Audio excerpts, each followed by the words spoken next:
people gathered and moved in this place because it used to be the place where the city dumped all of their waste, and it just grew over the years extremely vast. It really developed into a mountain, and people moved here because they're so poor, they have no other means to survive other than to go through the garbage, select, try to find something to live from, looking for food, looking for things to build their shelter from.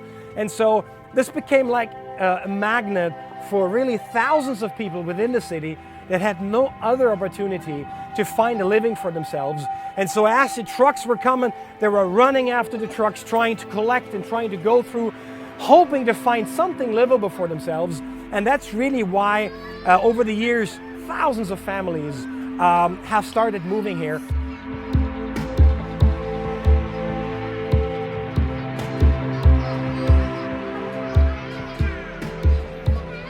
Now, because of the inhumane condition, of course, the government tries to do something, and so they wanted to help in some way, and so they started to close this dump site and cut in roads, and so it really developed into a ghetto in this area.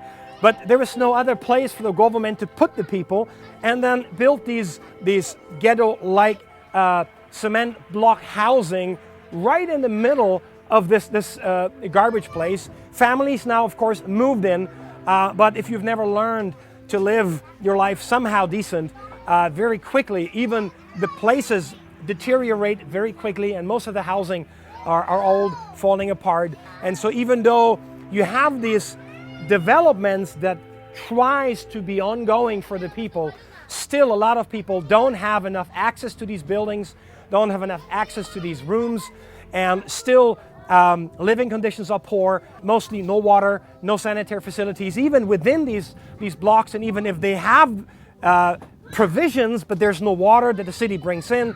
So it really remains a very sad place. There's a lot of alcohol, drug usage going on, family violence. Families, of course, also have often many children, and with the little income they have, they can cover to feed even half of their kids. So many kids are malnourished. This is a place also that has unbelievable malnourishment.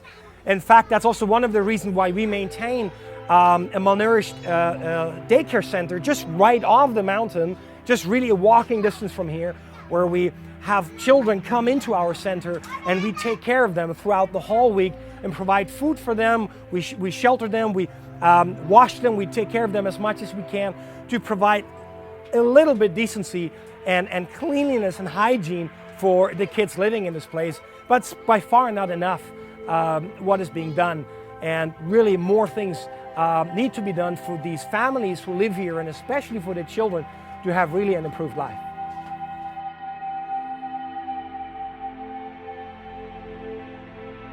The daycare is one of the projects that we use as the first place to take in children that we find around the city, or especially around the garbage dump, which is just outside of this place. The center here is the place really that takes care of the kids that are severely malnourished, children that are abandoned, children that are basically not taken care of well, or parents simply don't have the means to provide for the children. And so many of the kids around this area are absolutely malnourished. I mean, it's just hard to believe how malnourished they are. I mean, just a little baby that I'm holding right now in my hand is a year old, and it only weighs 3 kilos. Now, of course, the environment in which they live in is very unhealthy, and the families actually should move. They shouldn't even live here. They shouldn't live on the dump. But they're so poor, they have no other chance to live, no other chance to find something to eat or find something to live from other than the garbage dump. So basically, they live here, and the kids are right in the midst of that unbelievable environment.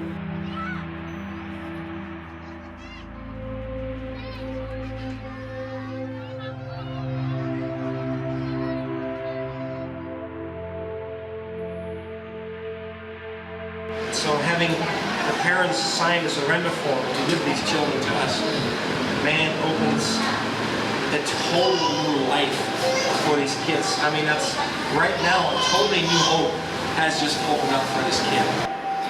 What's the name of the child? Rain. Ray? Rain. Rain. Oh, you are rain. You are a rain of blessing. Just alone by the parents are willing, having today signed the surrender form of this child being sent to our house permanently, forever. We can take care of it forever, find another family, can adopt the child out to maybe another loving family, or even let it stay in our center. Gives a totally new life for a child that just a couple seconds ago still was hanging in the balance of not knowing whether it will have to go back to the dump because the parents are not willing to give it to us, or having it come to us, to our place. It will be, in a few months, we'll just look great and we'll be healthy and we'll just be running around and smiling. So thank you, Jesus, for that precious child that we were able to take to our center today. It's a beautiful day for you, darling. Getting this child, it's just such an amazing feeling because we're able to save another life, able to give, hope to a kid who had no hope, who might have been dead, in a couple days. And it's just amazing. It gives me so much meaning and really makes all the effort, all the time and the investment worthwhile. It makes it really worthwhile. All the things that you invest and the burden that you take upon yourself to do all of this, it's just all worthwhile once you have another child and able to rescue. Just amazing. Just thrills me. Gives me a lot of joy and excitement. Gives me strength to continue all of this. It's just amazing.